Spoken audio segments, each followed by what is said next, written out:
And to remember, while we may disagree, we are not enemies. We're neighbors, we're friends, co-workers, citizens, and most importantly, we're fellow Americans. We must stand together. Yesterday's shooting at Donald Trump's rally in Pennsylvania calls on all of us to take a step back, take stock of where we are, how we go forward from here. Thankfully, former Trump is not seriously injured. I spoke with him last night. I'm grateful. He's doing well, and Jill and I keep him and his family in our prayers.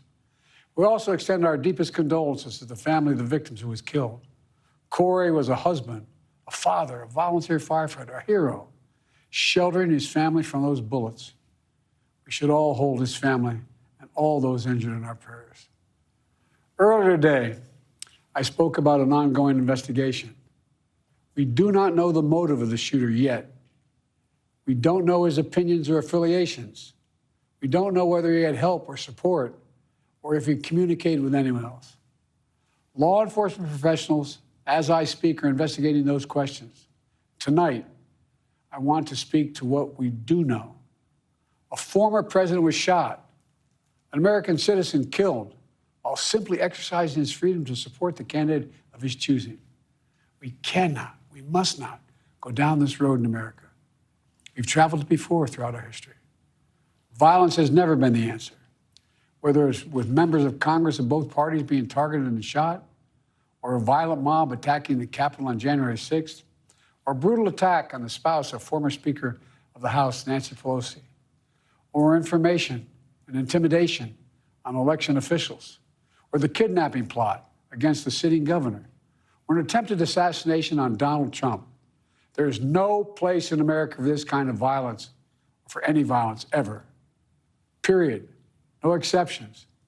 We can't allow this violence to be normalized. You know, the political record in this country has gotten very heated.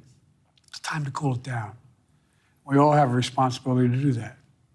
Yes, we have deeply felt strong disagreements. The stakes in this election are enormously high. I've said it many times that the choice in this election we make in this election is going to shape the future of America and the world for decades to come. I believe that with all my soul.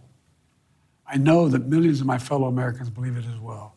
And some have a different view as to the direction our country should take. Disagreement is inevitable in American democracy. It's part of human nature. But politics must never be a literal battlefield, or God forbid, a killing field.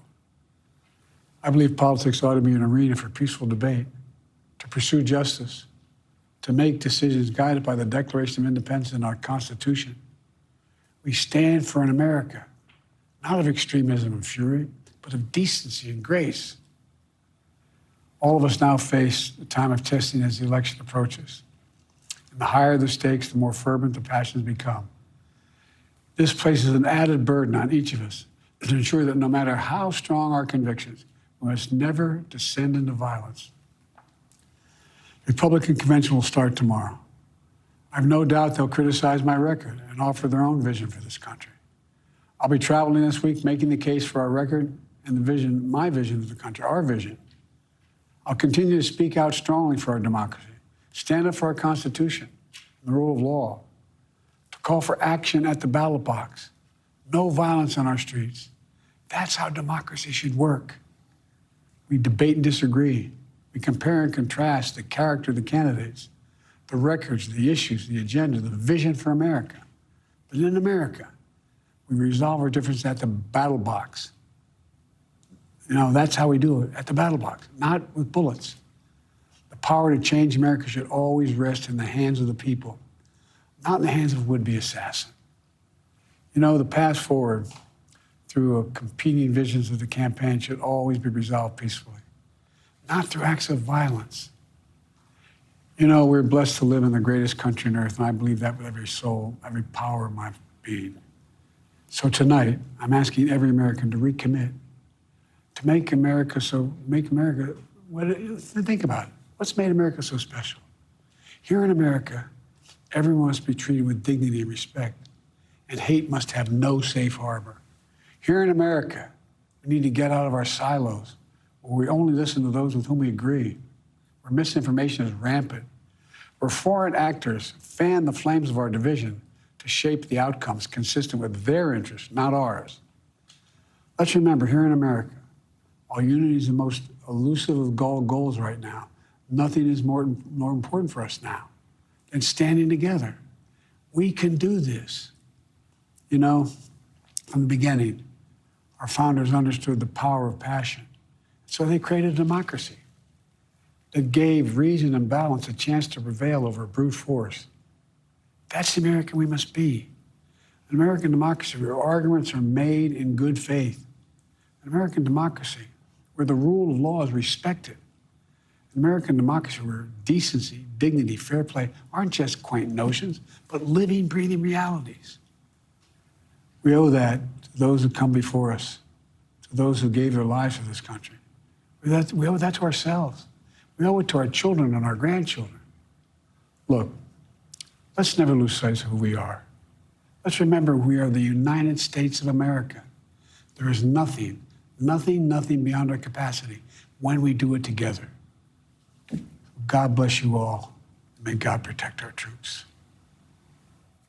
President Biden calling on unity from this country. Let's bring in Mary Bruce, our chief White House correspondent. Mary, we were told by this White House that the president would ask for all Americans to condemn political violence across this country, and that's what he did tonight.